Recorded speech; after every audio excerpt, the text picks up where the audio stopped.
Boa tarde, seja muito bem-vindo ao primeiro dia dos Diálogos Acadêmicos da Revista dos Estudantes de Direito da Universidade de Brasília, a RED-UNB, um evento em parceria com a Associação dos Ex-Alunos da Faculdade de Direito da UNB, a Alumni. A conversa que teremos hoje será o primeiro de 5 encontros que acontecerão nesta semana, em que traremos uma visão de 360 graus dos impactos do novo coronavírus. Serão 5 dias, com 5 temas diferentes, que se conectam em alguma medida à pandemia, nas suas diversas implicações para a vida em sociedade. Apesar de sermos uma revista científica de direito, o nosso principal objetivo é estimular a pesquisa, tanto formalmente, com eventos e textos sobre metodologias de pesquisa, quanto materialmente, como nós faremos hoje, para despertar o interesse dos estudantes e da comunidade geral por meio da exposição de temas relevantes e interessantes. É nesse contexto que surgem esses diálogos que terão início hoje. Eu sou Pedro Gonet Branco, editor-chefe da Revista dos Estudantes de Direito da Universidade de Brasília, e tenho a alegria de receber para os diálogos de hoje o Dr. Jair Nilson Paim e a desembargadora Daniele Maranhão para discutirmos o direito à saúde e o SUS.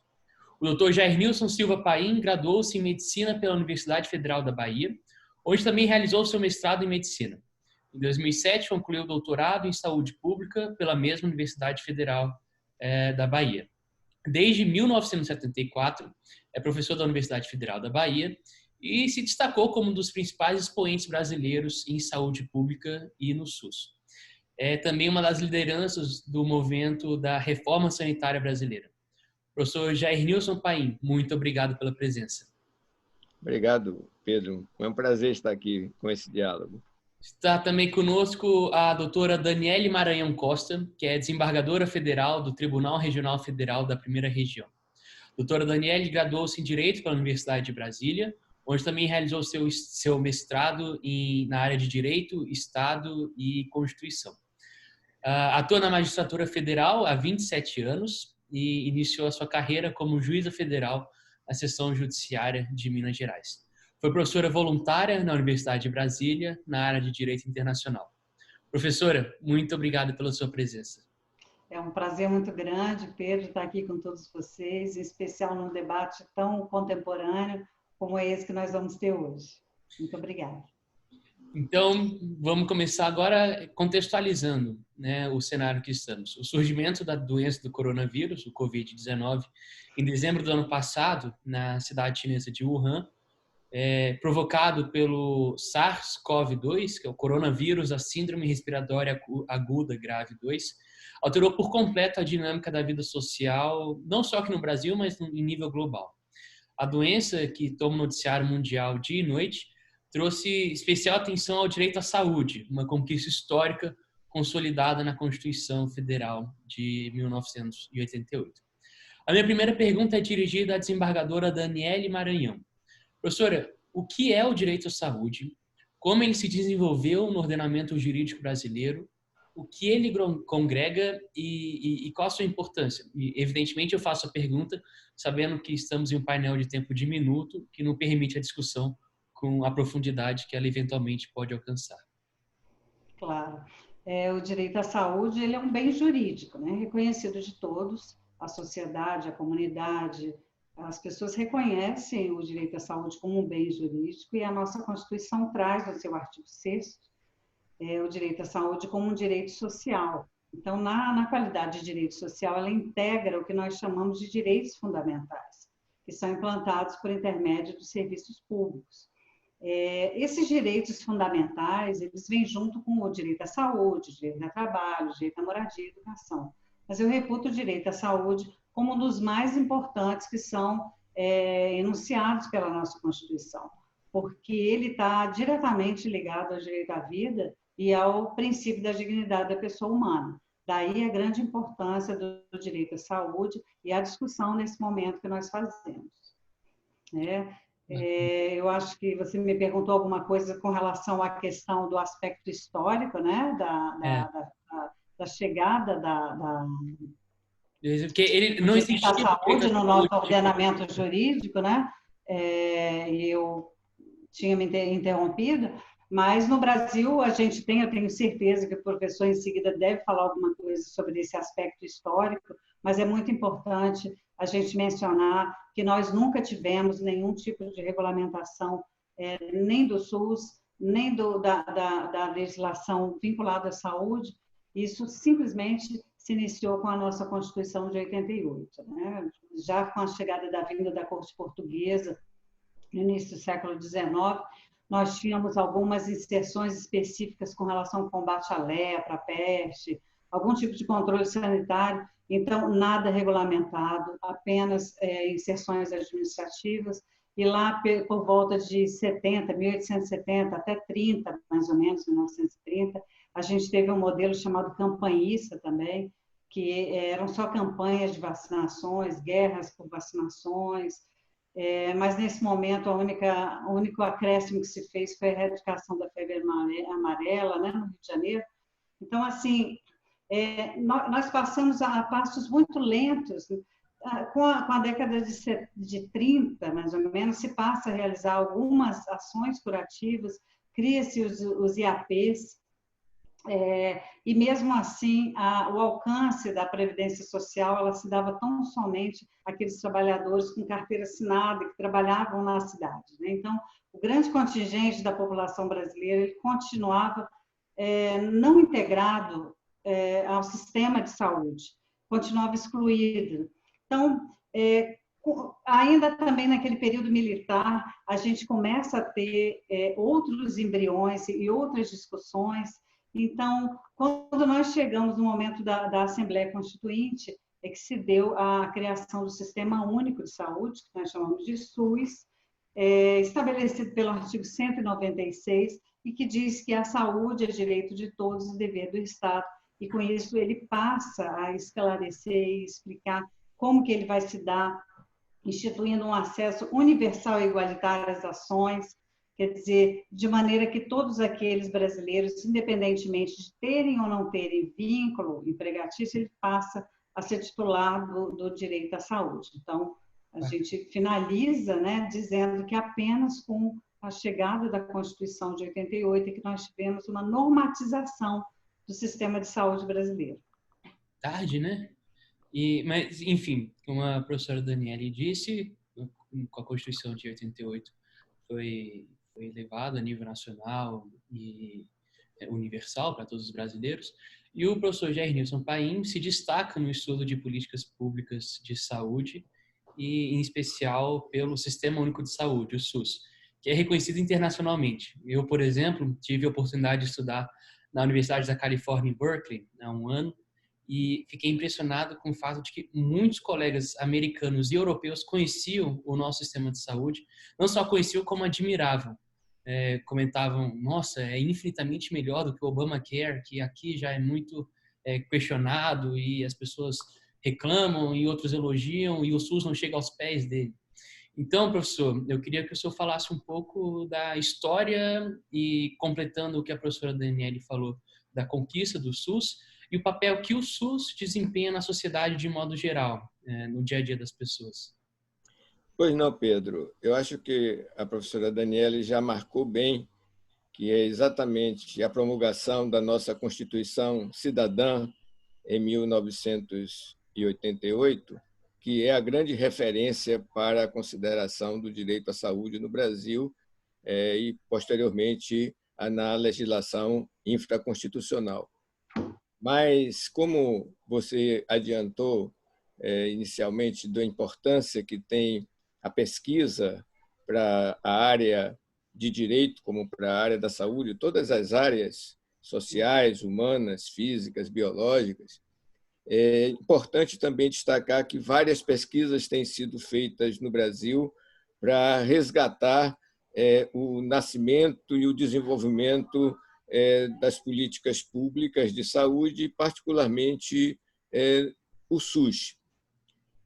Eu diria que talvez seja uma particularidade do Brasil em relação a outros países, que o SUS, como uma expressão mais concreta do direito à saúde, não foi proposto pelo Estado brasileiro, não foi proposto por governos, não foi proposto por organismos internacionais, não foi proposto por partidos políticos. Eu acho que o SUS tem uma especificidade que ele nasceu da sociedade civil. As próprias lutas que foram efetivadas contra a ditadura e pela redemocratização no Brasil trouxeram a tese da democratização da saúde. E dentro dessa tese da democratização da saúde, o direito à saúde se afirmava como uma das referências centrais. O direito à saúde, no nosso caso, que não se confundia com o direito à assistência médica, um direito de ter acesso a um conjunto de ações, de intervenções, de promoção da saúde, de proteção da saúde, de recuperação e também de reabilitação da saúde. Então, a ideia de direito em saúde passava pelos serviços de saúde, mas transcendia esse serviço, e além do setorial, porque tinha a ver com a estrutura agrária, com a estrutura urbana, com as políticas econômicas, sociais, etc. Então, acho que essa é uma especificidade, sobretudo para estudantes de direito, para os trabalhadores, os profissionais de direito, os operadores de direito, como vocês falam. É importante a gente resgatar o papel que teve a sociedade civil na proposição desse sistema e do reconhecimento do direito à saúde. Eu vou ilustrar, por exemplo, que logo em 1976, quando foi criado o Centro Brasileiro de Estudos em Saúde, que foi uma iniciativa de estudantes, como muitos de vocês aqui na UNB, estudantes, mas que também teve uma parceria com grupos que se organizavam nas periferias urbanas, sobretudo as mulheres, com sindicatos. Então, se criou o SEBS, que é o Centro Brasileiro de Estudos de Saúde, que é uma referência histórica na criação do próprio Sistema Único de Saúde. E o SEBS criou uma revista chamada Saúde em Debate, que existe até hoje, de livre acesso, e essa revista, já no seu segundo número, trazia no seu editorial a tese da defesa do direito à saúde. E, portanto, a necessidade de termos uma reforma sanitária capaz de dar conta da efetivação desse direito. Então, com essa ilustração, eu quero trazer dois elementos. Um até você mencionou, poxa, demorou tanto. Sim, em 1948, as Nações Unidas geraram, vamos dizer assim, a ONU gerou a OMS, a Organização Mundial de Saúde, que já apresentava a ideia para o mundo do direito à saúde. Isso em 1948. Foram necessários 40 anos depois da OMS para que o Brasil incluísse na sua Constituição o direito à saúde. E em 1978 foi realizada uma famosa Conferência Internacional de Cuidados Primários em Saúde, muito conhecida como Conferência de Alma Ata, e nessa conferência também se reiterava a ideia do direito à saúde. E só 10 anos depois desta Conferência de Alma Ata que nós conseguimos incluir na Constituição. E isto resultou de um processo político que eu não vou detalhar nesta oportunidade agora, pode ser que eu possa desdobrar isso em outra pergunta, que tem a ver como é que foi construída essa vontade coletiva, como isso foi debatido numa conferência de mais de 5.000 pessoas, em que a metade dessas pessoas eram pessoas que nunca participaram de conferência de saúde, que antes eram restritas aos profissionais, que foi a 8ª Conferência Nacional de Saúde em 1986, e depois dessa conferência foi criada uma Comissão Nacional de Reforma Sanitária que formatou uma das primeiras propostas que foi submetida posteriormente à Assembleia Constituinte. Então, é um longo processo em que a sociedade civil teve um papel muito ativo para construir essa ideia de direito e formular para que os constituintes pudessem escrevê-lo na Constituição de 1988. Bacana. E, professora, então, como o doutor Jair falou, é uma conquista do povo, né, o direito à saúde, e aí chega a vez do Estado fazer a parte dele. Como a senhora já comentou, o direito à saúde é um direito fundamental, como assegurado na Constituição de 88. Queria saber qual é a relevância de se ver reconhecido o direito à saúde como um direito fundamental e não como mais um direito entre tantos outros. E sabendo que a principal discussão dos direitos fundamentais é realizar o sopesamento entre eles, qual deve prevalecer, qual não deve, em que medida, eu queria saber da senhora as principais limitações que se tem hoje ao direito à saúde, especialmente no que diz respeito à reserva do possível. Ah, sim, com certeza. Eu achei que a gente ia tratar da questão da federação, mas podemos sim falar dos direitos fundamentais e da reserva do possível. Isso é um trabalho praticamente diário, né, de nós na terceira sessão. Eu sou egressa da terceira sessão do Tribunal Regional Federal da Primeira Região e lá julgamos sim muitas questões de saúde. A grande dificuldade que se tem nesse caso é porque nós estamos diante de conflitos que são conflitos legais e são conflitos constitucionais também. Nós temos os direitos coletivos e também temos os direitos individuais. E essa guerra, né, essa briga, essa colocação dentro do plano social, dentro do plano legal, ela faz com que grande parte dessas discussões acabem passando para o judiciário. Uma coisa muito importante da gente saber é que o direito fundamental, ele não é absoluto, né? Os direitos fundamentais não são absolutos, sendo certo que o exercício de um não pode implicar danos à ordem pública, aos direitos e garantias de terceiros. Então, existe uma tendência, pela própria formação da nossa Constituição, a se dar um valor muito grande aos direitos sociais. Nós estamos num momento em que a coletividade é chamada a se posicionar nessa questão da pandemia, e muitas vezes as reportagens e mesmo as propagandas institucionais, elas reiteram e repetem muitas vezes que a pessoa deve se resguardar não apenas por si, mas também pelo próximo, né? Pelo outro. Então, toda uma coletividade, ela age de uma determinada forma, regulamentada pelo Estado ou regulamentada pelos órgãos públicos, a fim de dar garantia aos direitos individuais e aos direitos coletivos. O ministro Celso de Mello, ele costuma dizer que também não tem nenhum direito ou garantia que se revista de caráter absoluto, né? E eu gosto muito de reiterar essa forma de discutir, porque o princípio de convivência das liberdades, elas não podem violar o aspecto geral. Então, nessa situação que nós temos agora, a gente tem tido no judiciário muitas discussões com relação ao direito à saúde, direito de locomoção, direito social de trabalho. Então, eu colacionei até algumas decisões nesses dias, separei algumas questões que foram decididas, em especial na Justiça Federal, e a gente vê, não há necessidade de fazer menção ao processo, que nós temos casos em que, no Mato Grosso, em que foi decretado o isolamento domiciliar integral pelo judiciário. Quer dizer, está havendo uma intervenção do judiciário nesse sentido, e que vem sendo muito discutida pela sociedade. Até que ponto pode o judiciário interferir nessas questões que são privativas do executivo, que são privativas dos estados e dos municípios, né? Então, essa é uma questão que nós estamos tratando inicialmente, dentro da sua pergunta, né? Que a gente faz uma avaliação sobre os direitos fundamentais e os direitos coletivos, e daí, então, a gente entra nessa questão que trata da reserva do possível.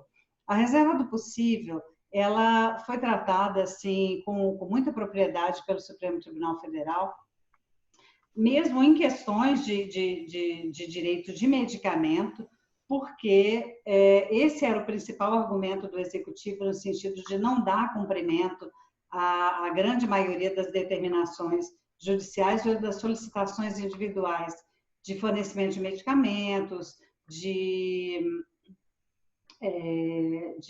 necessidade de leitos, de internações.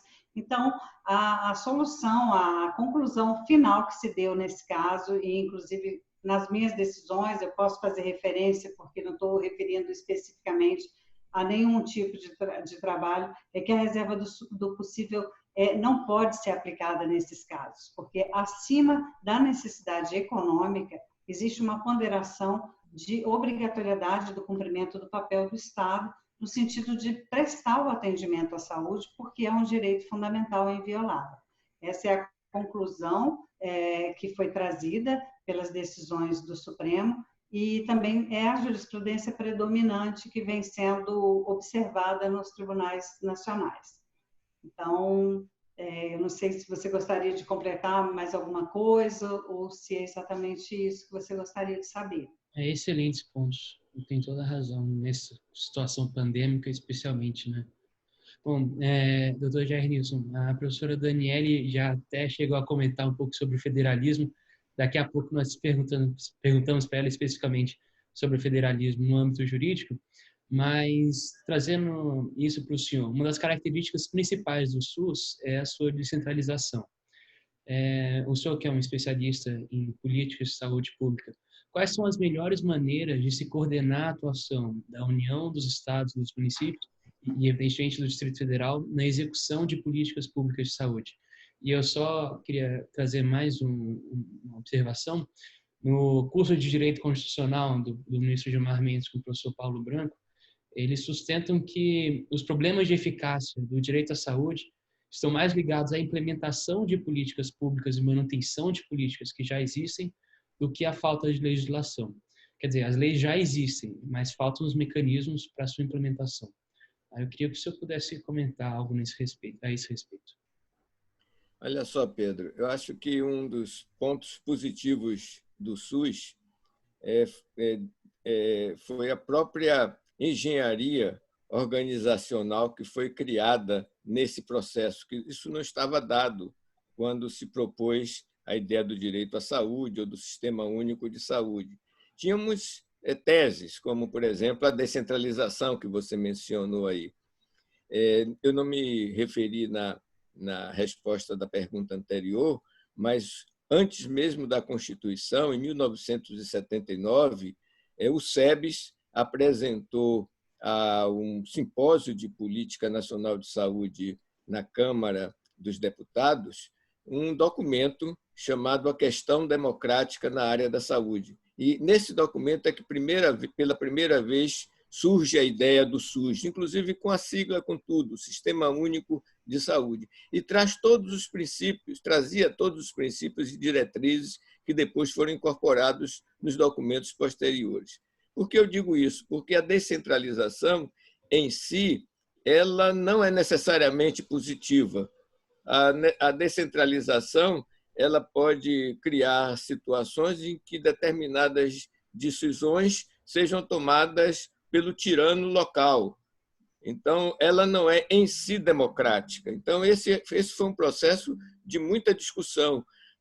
Quando o SUS foi começando a ser implantado em 1990, organismos internacionais propunham, inclusive, a descentralização como uma forma de desresponsabilizar a União perante este direito que estabelecido como dever do Estado, direito do cidadão, da cidadã e dever do Estado.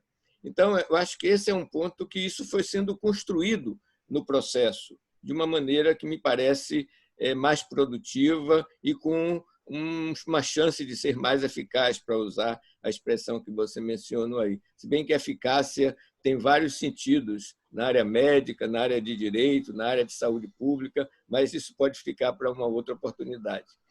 Então, a própria Constituição já dá como diretrizes do SUS pelo menos 3 aspectos. Um, que eu gostaria de reforçar muito, até diante da conjuntura em que nós vivemos, a participação da comunidade. A segunda diretriz, que está na nossa Constituição, na organização do SUS, é a prioridade para as ações preventivas, sem descuidar, obviamente, das questões assistenciais, da medicina curativa, por exemplo. Essa é a segunda diretriz. E a terceira, que eu acho que tem muito a ver com a sua pergunta, é uma descentralização com unidade de comando em cada esfera de governo, que nós podemos traduzir de uma maneira muito simples, é que no âmbito do município, decide a Secretaria Municipal de Saúde, ouvida o Conselho Municipal de Saúde. No âmbito do Estado, a Secretaria Estadual de Saúde, e no âmbito da União, do Governo Federal, o Ministério da Saúde, com o Conselho Nacional de Saúde. Então, essa ideia de comando único em cada esfera de governo já dava mais ou menos uma pista para como ter uma federação, vamos dizer assim, mais solidária, e que precisávamos apenas dos mecanismos para poder viabilizar essa federação especial, porque o Brasil é um dos poucos países que tem uma federação em que o município é reconhecido como ente federativo. Isso não é normal, isso não é o que mais acontece no mundo. Então, a partir de então, teve a lei de 1990, a lei 8080/90, e a lei 8142 de 1990. Todos esses dois mecanismos, chamados de Lei Orgânica da Saúde, também tentavam traduzir esta ideia de que pudesse, através de planos municipais, planos estaduais, de uma maneira ascendente, chegássemos a ter um plano nacional de saúde. Então, isso foi sendo traduzido pelos outros mecanismos. Mas eu diria que tem dois elementos que foram trabalhados para viabilizar até a eficácia do ponto de vista do direito. São dois mecanismos que foram criados. Um é uma portaria, foram um conjunto de portarias que anteriormente chamavam NOBs, ou Normas Operacionais Básicas do SUS. Isso foi feito em 91, foi feito em 93, foi feito em 96. Em 2000 já aparece a NOAS, que é uma norma operacional de assistência à saúde. Depois foi substituída pelo Pacto da Saúde em 2006. Então, foram muitos mecanismos de negociação de conflitos, de acordo, de uma construção democrática da decisão. Esse é um dos mecanismos que eu queria enfatizar. E o segundo mecanismo, que está na Lei 8142, foi a criação dos conselhos, do Conselho Nacional, do Conselho Estadual e dos conselhos municipais. Quer dizer, são várias instâncias que podem negociar esses conflitos e não dá depois tanto trabalho a Daniele para resolver isso no ponto de vista jurídico. Esses conflitos podem ser trabalhados exatamente nas reuniões mensais, nas conferências de saúde, etc. E, como uma das inovações dentro, porque os conselhos, de alguma forma, defendem grandes teses, discutem por muito tempo, e os gestores têm pressa. Então, foram criados no Brasil algumas instâncias chamadas CIT, eu vou traduzir isso porque é uma sigla, CIBs. As CIT são comissões intergestoras tripartite, e as CIBs são comissões intergestores bipartite. O que são essas instâncias? Que até 2012 elas não tinham nem respaldo legal, eram apenas iniciativas de portarias. Elas juntam para a tomada de decisão a instância federal, a instância estadual através do CONAS, que é o Conselho Nacional dos Secretários de Saúde dos Estados, e o CONASEMES, que é o Conselho Nacional dos Secretários Municipais de Saúde, e eles definem os arranjos técnicos, administrativos e financeiros para viabilizar políticas, para induzir políticas para quase 5.600 municípios brasileiros. Essa CIT ela deve ter depois respaldada suas decisões pelo Conselho Nacional de Saúde, depois transformada numa portaria do ministro. A mesma coisa ocorre no âmbito estadual. Então, esses mecanismos que eu estou me referindo, que foram uma expressão da criatividade dos brasileiros e das brasileiras para viabilizar um SUS num país com a extensão continental que temos nós, com tantos municípios, com tantas desigualdades entre regiões, entre municípios e entre classes e grupos sociais. Perfeito, perfeito.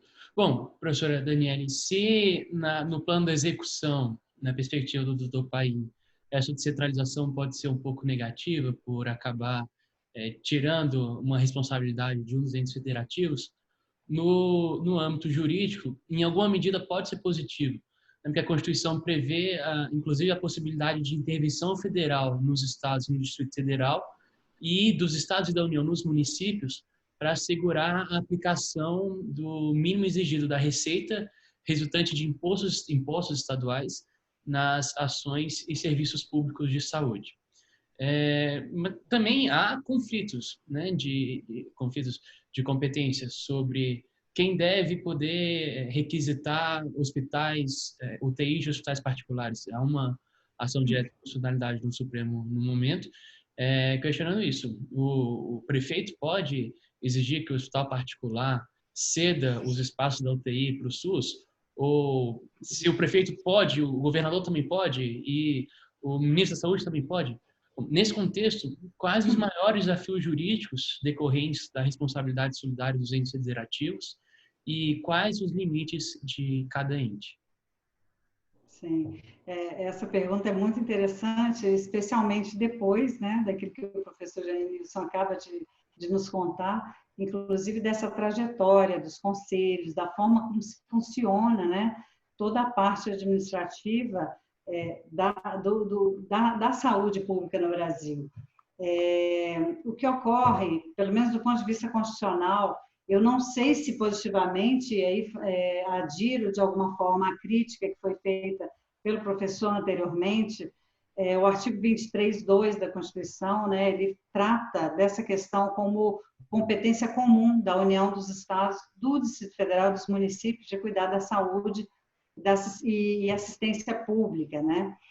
O que acontece? Nós temos uma primeira impressão de que existe uma verdadeira confusão nas competências, e isso fez com que, durante algum tempo, houvesse uma discussão bastante acirrada se a competência desses julgados com relação a medicamentos eleitos seria da Justiça Federal, seria da Justiça Estadual, seria na Justiça comum. Por quê? Porque a Constituição diz que a competência é comum. Mas é muito importante a gente observar que essa competência ela é comum, mas ela é uma competência de repartição horizontal, porque não tem sobreposição de um ente sobre o outro. Quando nós discutíamos inicialmente essas questões, hoje já se sabe que dentro do ambiente da administração da saúde, eu tenho certeza que o professor poderá confirmar num outro momento essa questão, existem muitos estados que já têm feito uma distinção e uma descrição bastante específica de quem tem a competência de quê.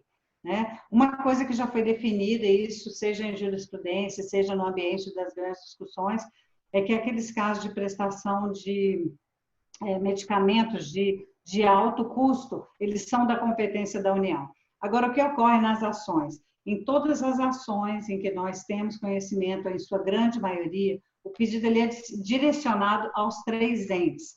Com isso, o Supremo acabou modulando a interpretação da Constituição no RE 855, 178, o relator foi o ministro Fachin, e que, inclusive, por ocasião dos embargos de declaração, ele faz essa distinção. Então, ele fala da solidariedade, da responsabilidade entre os entes, mas ele diz o seguinte: a demanda que veicular um pedido de medicamento, material, procedimento, tratamento constante nas políticas públicas deve ser proposta em face da pessoa política com competência administrativa.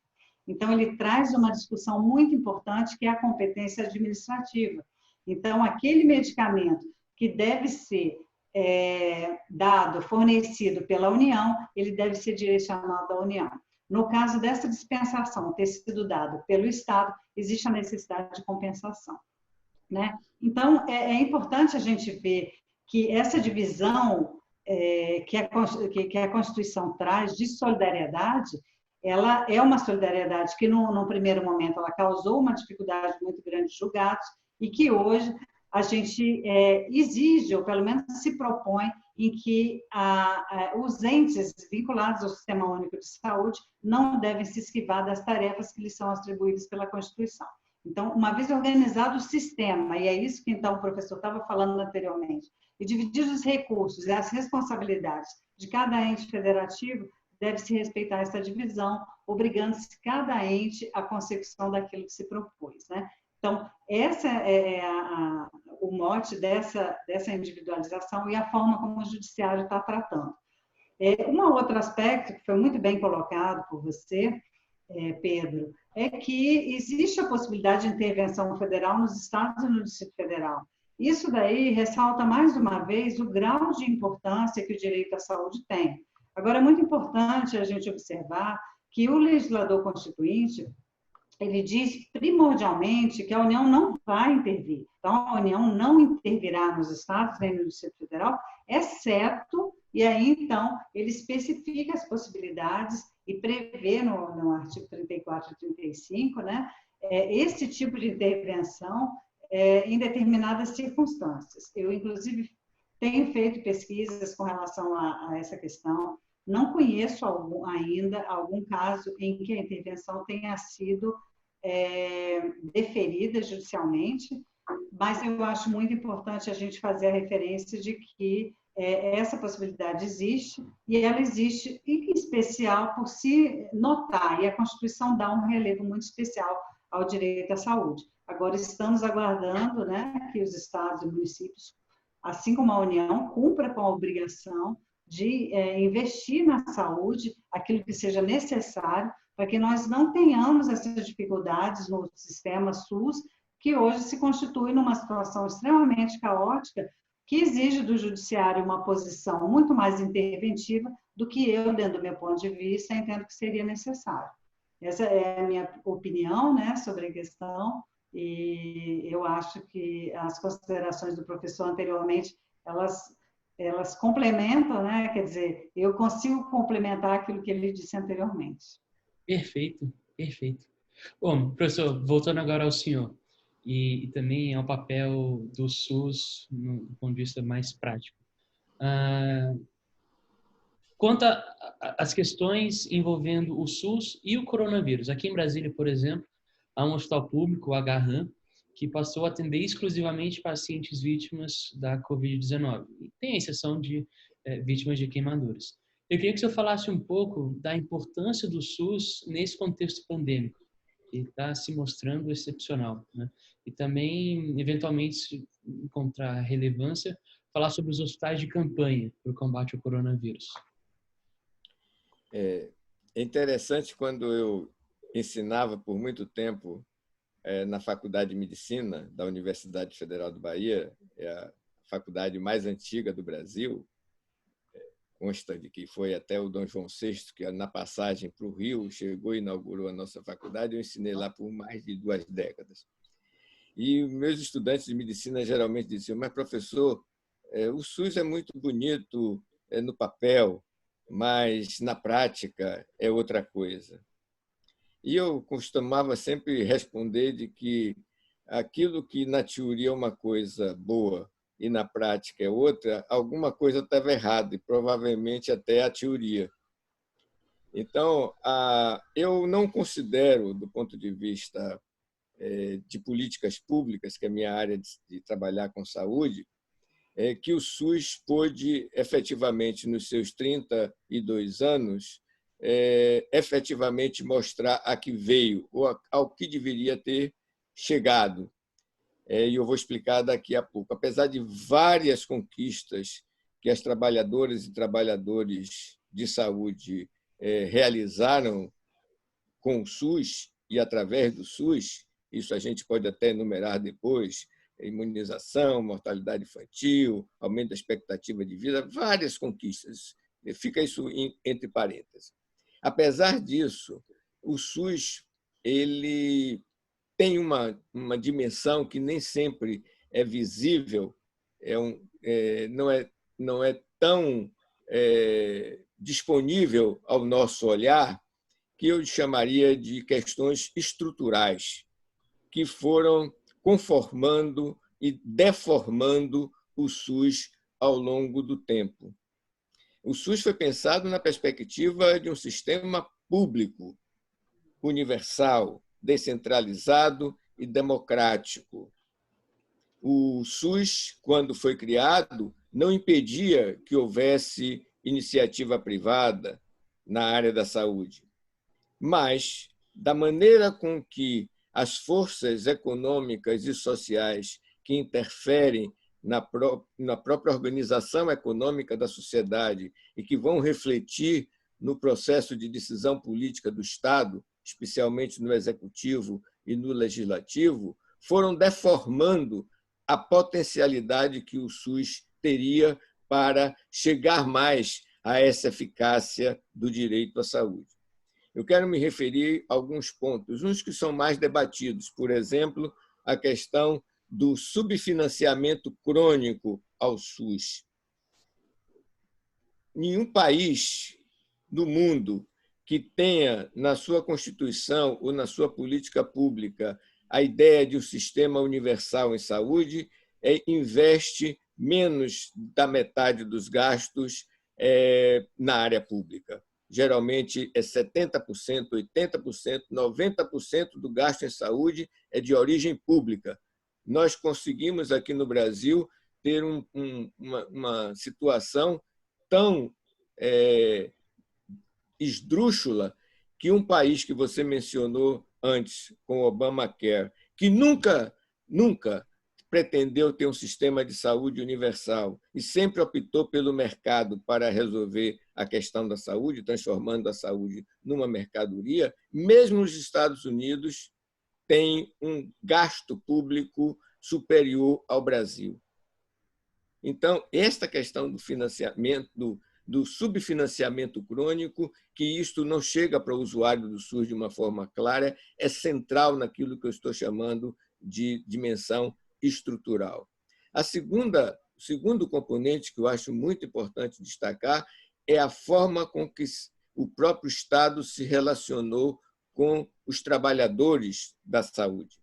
Eles foram vilipendiados, e eu não estou falando aqui numa perspectiva sindical, né? Eles foram subutilizados, eles foram explorados, eles foram terceirizados, eles não tiveram a chance de ter uma carreira pública decente, como tem no Itamaraty, como tem no Ministério Público, como tem no Judiciário, como tem até nas Forças Armadas.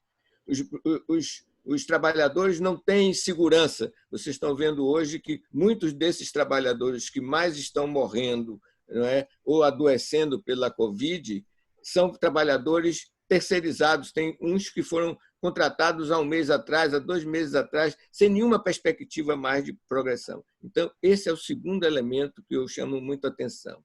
O terceiro é o modelo de atenção. Se nós continuarmos pensando que saúde só se resolve com hospital e com UTIs, nós estamos muito maus em relação estamos numa situação muito ruim para poder dar conta da complexidade do quadro epidemiológico brasileiro. E o quarto, que esse realmente é muito pouco discutido, é como é que o setor privado foi se transformando nesse período, através de planos de saúde, através de seus vínculos no âmbito dos organismos ligados à área econômica, que foram criando um conjunto de mecanismos para inviabilizar o sistema público e eles crescerem da forma que têm crescido no país. Então, esses 4 elementos são centrais para poder dar uma resposta bem objetiva para você. O SUS, sim, tinha um grande potencial para encarar esta epidemia, transformada e reconhecida depois como uma pandemia, mesmo com todo o seu caráter inusitado, mas tinha tantas condições quanto muitos países europeus.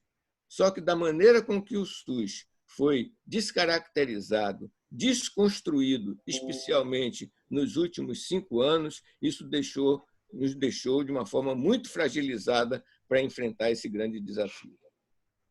Perfeito. Bom, e esses problemas na saúde acabam fazendo, professora, com que as pessoas busquem o judiciário para tentar, em alguma medida, ter o seu direito à saúde garantido. E de forma que o judiciário é constantemente chamado a dirimir controvérsias que envolvam os direitos fundamentais, como nesse caso o direito à saúde, e leva o judiciário a uma fronteira delicada entre o exercício da função jurisdicional e o que alguns chamam eventualmente de ativismo judicial, que é quando o judiciário, na prática, cria políticas públicas, uma das perspectivas. Como a senhora, que já, quando falou da reserva do possível, mencionou a dificuldade de ponderar os quesitos econômicos e a questão da Saúde? Como a senhora vê a atuação do Poder Judiciário nesta pandemia? E quais os limites que devem ser observados pelos juízes, que limites que eles têm que observar, eles são cada vez mais levados a decidir sobre questões tão caras em momentos tão turbulentos como o direito à saúde? Essa sua pergunta eu reputo uma das mais importantes, porque eu acho que a grande dificuldade que hoje o Poder Judiciário se insere quando decide questões vinculadas à saúde é justamente essa fronteira entre o devido, a interpretação legal e aquilo que é dito de uma forma pejorativa, que se chama de ativismo judicial. Eu já vi o ativismo judicial ser tratado de forma técnica por alguns especialistas, como uma forma simplesmente do judiciário interferir nos casos em que há omissão do Poder Executivo e do Legislativo. No entanto, eu já vi a mesma temática ser vista como uma forma indevida do Poder Judiciário intervir naquilo em que ele não deveria ter sido chamado. Naturalmente que esse chamamento do Judiciário só existe por causa dessa dificuldade que foi colocada anteriormente pelo professor, que eu reputo uma dificuldade de gestão de saúde, que faz com que nós tenhamos não só um investimento muito aquém daquilo que seria necessário, como também uma distribuição desses valores que são atribuídos à saúde da forma que consiga minimamente dar à nossa população um conforto no ambiente de saúde, né? Então, primeiramente, eu queria colocar minha posição com relação ao ativismo. Eu acho que a atuação do Poder Judiciário, ele de fato deve se limitar aos casos em que tiver uma omissão imputável que seja clara, não apenas uma sistemática simples que está sendo colocada, uma interpretação equivocada, não. Houve a omissão, o Judiciário ele tem que interferir. Ele tem que interferir porque esse é o papel do Judiciário. Então, eu costumo sempre, quando nós estamos discutindo as questões de saúde, retomando a sua fala da reserva do possível, eu sempre digo, bem, a reserva do possível ela tem que ser examinada dentro de um ponto de vista econômico, porque realmente os valores eles são finitos e o judiciário não tem condições hoje de avaliar como deve ser melhor distribuído esse valor. Então, o que ocorre? O Poder Judiciário ele fica numa posição de dar cumprimento à norma constitucional, que efetivamente coloca o direito à saúde como um direito supremo e, ao mesmo tempo, administrar um valor econômico que ele não foi inicialmente chamado para tal, né? Então, essa é a primeira discussão e uma discussão muito recorrente no Poder Judiciário e que normalmente se coloca nas sessões de julgamento, colocações que eu não chamo de apelos, mas são fundamentos no sentido de que alguém vai morrer. Eu não tenho dúvida de que nós estamos num momento muito difícil em que alguém pode morrer. E o que está acontecendo? Nós temos hoje que escolher leitos. Quando você não tem leitos para todos, você tem que escolher leito para alguém. E o que o judiciário faz é exatamente isso. Ele decide entre o direito à vida e à saúde de um contra o direito à saúde e de vida de outros. Isso costuma muito o professor Barroso, que foi meu professor no mestrado e hoje é ministro supremo. É uma coisa que eu nunca me esqueço das discussões em sala de aula, justamente quando ele dizia que não existe uma solução juridicamente fácil, né? E moralmente também não existe nada que justifique uma determinada decisão. Então, colocando então o papel do judiciário nesse sentido de que não temos aqui apenas o ativismo, mas uma necessidade enfática e recorrente do judiciário intervir, porque efetivamente há uma omissão dos outros poderes que deveriam gerenciar a questão da saúde, né? Então, essa é a questão do ativismo. Você me perguntou uma outra questão que eu acho que diria respeito à questão do Poder Judiciário na pandemia, né? Não sei se você me falou sobre isso, Pedro. Sim.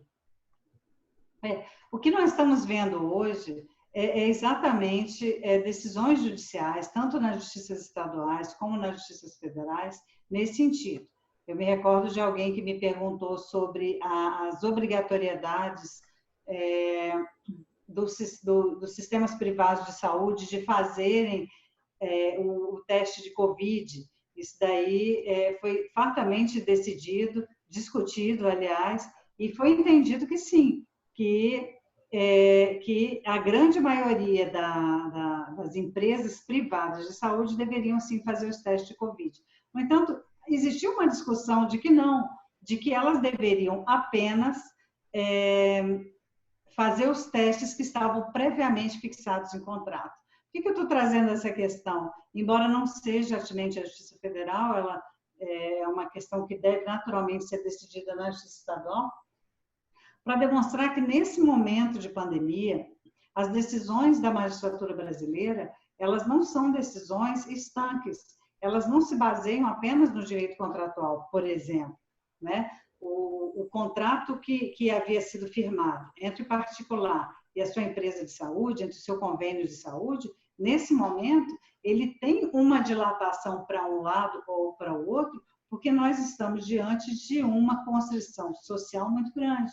Então, todas as interpretações de intervenção, de fechamentos de aeroporto, eu me recordo que decidi recentemente um caso de fechamentos de aeroportos em determinados municípios, com bastante medo de que voos que estavam vindo de um ambiente de muita letalidade pudessem vir a contaminar o seu pequeno município. Nós sempre estamos adotando decisões que também levam em consideração o princípio federativo, de quem é a competência de abrir ou fechar aeroportos, de quem é a competência de abrir ou fechar fronteiras terrestres. Então, com isso, é muito importante que o judiciário ele esteja sensível não só aos princípios constitucionais que naturalmente delimitam todas as suas decisões, mas que tenha uma interpretação específica com relação ao momento em que vivemos, que é, sim, um momento de calamidade pública, não obstante não tenha sido decretado, né? Então, a gente teve também casos na Justiça Federal, em grande quantidade, decorrentes de decretos do Executivo, no sentido da formatura de médicos antes do tempo de conclusão. Os juízes não conseguiram pacificar esse entendimento, porque muitos entenderam que sim, os estudantes que já tivessem no último semestre deveriam colar grau, e outros entenderam que não, porque existia uma questão da segurança, da garantia, de que essas pessoas realmente tivessem concluído todo o seu tempo de estudo e de residência, né? Nós também tivemos recentemente um caso que eu reputo bastante importante dos indígenas. Não vou evoluir muito, porque eu fui a relatora do caso, porque os indígenas estavam passando por uma dificuldade muito grande no sentido de irem às cidades buscar o seu direito ao valor excepcional que estava sendo dado de R$600, não tinham condições de buscar as suas cestas. Então, foi visto também uma excepcionalidade dentro do contingente que nós vivemos, né? Então, essa necessidade de tutelar os direitos fundamentais nesse momento, que a gente tratou no começo como ativismo, ele começa a ter uma dilatação específica de sensibilidade, porque o judiciário, a interpretação legal, ela se dá de acordo com a interpretação do momento. Nós tivemos também uma decisão importante no Distrito Federal, de uma colega que impediu que fossem dilatadas as aberturas de outros estabelecimentos, e foi tão bem aceita do ponto de vista administrativo que não houve sequer recurso. Então, nós estamos passando um momento em que o judiciário tem sido chamado a todo momento. Inclusive, eu vejo nas justiças estaduais situações bastante graves, inclusive com relação ao direito à família, o direito à mulher, né? Foi comprovado que em muitas situações de reclusão, a violência à mulher teve um implemento, ele foi aumentado. Nós temos também a participação do judiciário nas questões de presídios. A gente vê o STJ, inclusive, já se posicionou com relação à aglomeração, com relação à necessidade de soltura provisória de presos. veja só, são teses e são demandas que não existiam até então. E, dessa forma, eu vejo que o judiciário, ele não só atua dentro daquilo que é chamado, em casos raríssimos, ele pratica do ativismo judicial pejorativo que nós tratamos em outras discussões. Perfeito. Essa é a minha opinião. Excelente. Bom, professor, para encaminhar já para o final, eu queria que o senhor falasse um pouquinho sobre a reforma sanitária brasileira. O judiciário está se reinventando, também nós agora temos que pensar na área da saúde no futuro, né? E o senhor é um dos principais expoentes da reforma sanitária brasileira, movimento social que prega mudanças na área da saúde. E nisso de se reinventar, eu queria ouvir a opinião do senhor sobre a possibilidade e também os problemas de atendimentos médicos online, que chamam de telemedicina, especialmente para casos não relacionados ao coronavírus. Tá bem, Pedro, mas são muitas questões ao mesmo tempo. Vou tentar recuperar um pouco da sua preocupação, mas antes você vai me permitir retomar um pouco a pergunta anterior, porque na minha intenção de destacar os aspectos estruturais, terminei lhe devendo uma resposta sobre os hospitais de campanha e até mesmo esse hospital especializado que você mencionou em Brasília. O SUS, eu falava naquela oportunidade, que vem se desconstruindo nos últimos tempos. Por exemplo, nos leitos públicos, que são minoritários em relação ao setor privado, nós perdemos quase 10% desses leitos nos últimos anos. Então, nós fomos pegos quase como numa situação em que nós não estávamos com todas as condições de encarar um desafio como este.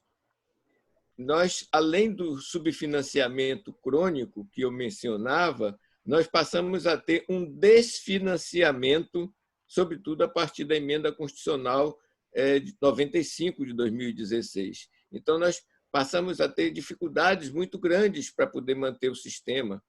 Então, o SUS, no ano passado, nós tivemos a péssima notícia que um país que tinha tanto avançado na eliminação do sarampo voltou a ter o sarampo porque já não se faziam mais campanhas como antigamente. Então, nós vivenciamos esse período mais recente como um período que, ao lado do desfinanciamento e do subfinanciamento do SUS, você teve uma subregulação dos planos privados de saúde. Então, quando chega numa situação como essa, que Daniele explicitou com muita veemência, está todo mundo despreparado. Então, saem correndo. Eu acho que os gestores públicos de saúde no Brasil tiveram um papel muito interessante nesses últimos tempos. Eu estou me referindo especialmente aos gestores estaduais e municipais. Saíram correndo para construir os hospitais de campanha.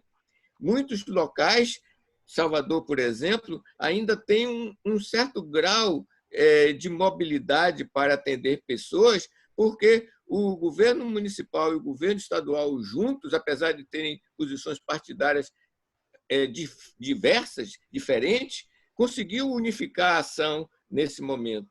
Então, essa foi a única forma de você criar, de uma hora para outra, leitos de UTIs, por exemplo, para atender os casos mais graves. Mas isso é quase como a gente poderia dizer no popular, correr atrás do prejuízo.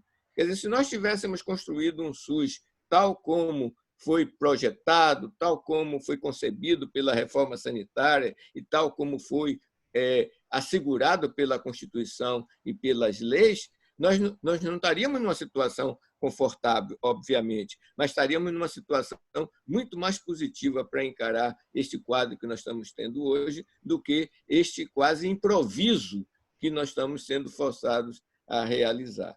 Então, quando você me faz uma pergunta sobre a reforma sanitária nasceu num período em que se lutava pela democracia, em que se procurava consolidar uma democracia que, pela própria Constituição, viabilizasse a redução das desigualdades regionais.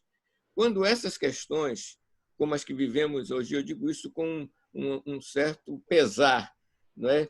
quase que colocam a democracia sob ameaça ou entre parênteses, eu não tenho condição de projetar uma reforma sanitária ou uma reforma da reforma nesse contexto que nós estamos vivendo no Brasil hoje. Eu não posso ser como os músicos do Titanic, enquanto o Titanic afundava, eles continuavam tocando o violino. Nós estamos vivendo uma situação muito, muito, muito grave no Brasil, porque hoje os outros países estão convivendo com uma crise econômica e com uma crise sanitária. Nós estamos vivendo uma crise econômica, uma crise sanitária, uma crise social e, sobretudo, uma crise política que pode se desdobrar, espero que não ocorra, numa crise institucional. Então, nessa condição, lamento não poder lhe responder uma outra opção para o movimento da reforma sanitária, a não ser defender a Constituição, defender a democracia e continuar lutando para que as desigualdades sociais sejam reduzidas no nosso país. Justo. E sobre a questão da telemedicina, o senhor vê algum... Acho que é um dos grandes instrumentos que nós temos hoje para poder socializar, me permita essa expressão, não é?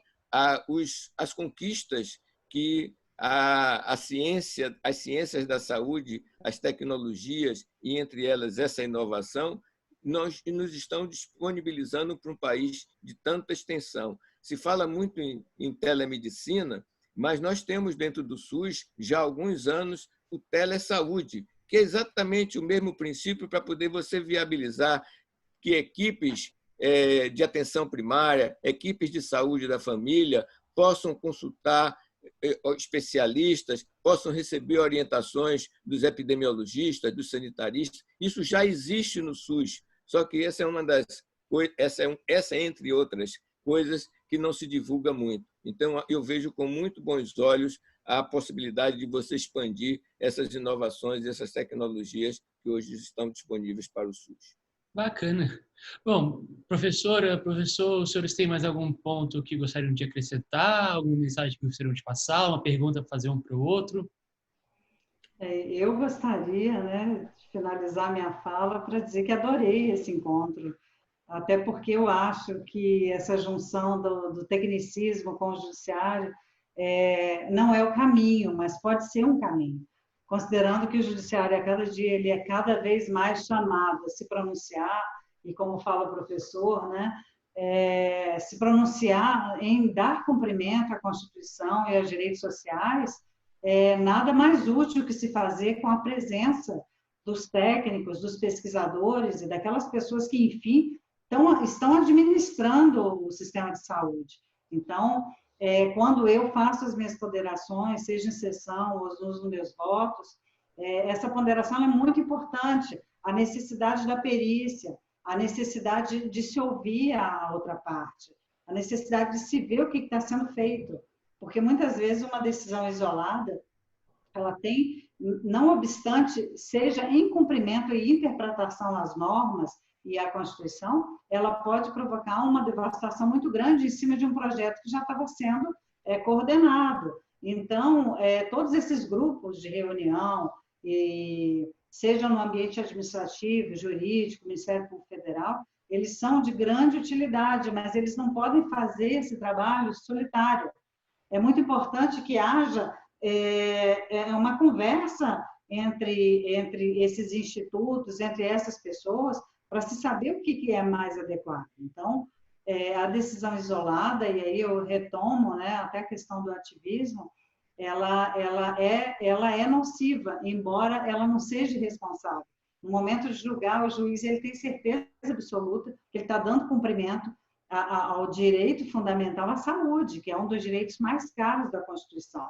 E, com isso, ele poderia aumentar a potencialidade da sua decisão, aumentar o cumprimento da nossa Constituição, se ele estiver bem acompanhado, com técnicos, com peritos, com estudiosos e com pessoas que possam subsidiar, não só com elementos, ou mesmo com opiniões, para que a gente consiga, né, enfim, não ter esse sonho dourado que nós gostaríamos de estar tratando aqui, de um sistema de saúde muito bom, mas de algo muito melhor do que nós já temos hoje. Então, eu gostei muito, queria agradecer o convite, e um prazer muito grande ter conhecido o professor Jair Nilson, e principalmente sabendo que ele é baiano. Obrigado, professora. E o senhor, doutor Jair Nilson, algum ponto final? Obrigado também, Daniele, pela referência. Eu quero dizer que também eu fiquei muito satisfeito com essa conversa nossa, esse diálogo, e especialmente considerando mais dois aspectos bem breves. Um é de que essa iniciativa de estudantes, eu sempre vivi como professor em função de estudantes, até com reclamações domésticas, mas eu sempre fui muito dedicado à atividade docente. E vendo preocupação de alunos com estudantes, com a questão da pesquisa, com o debate, com temas que são do momento, atuais, eu fiquei muito satisfeito nessa perspectiva. A segunda também de conhecer Daniele, porque eu tenho uma certa experiência de debater e de conversar muito com amigos, companheiros e colegas do Ministério Público. É a primeira vez que eu converso de uma forma assim tão franca com o judiciário, expresso aqui na juíza da Daniele. Então, acho que para mim também foi uma experiência interessante de ouvir essas outras dimensões que nem sempre o pesquisador de políticas públicas se detém em examinar. Eu gostei e fiquei muito satisfeito com o debate. Que bom. E eu não tenho dúvida que para quem está acompanhando o debate também, vai se enriquecer bastante, ter muito material para pesquisas futuras, associando a técnica, o direito e tudo mais para que a sociedade possa evoluir. Bom, queria agradecer a riquíssima participação da doutora Daniele Maranhão Costa e do doutor Jair Nilson Silva Paim, que com especial requinte deram início aos diálogos acadêmicos da Rede UNB. E a você que nos acompanhou, muito obrigado pela companhia. O nosso próximo encontro é amanhã. Não perca!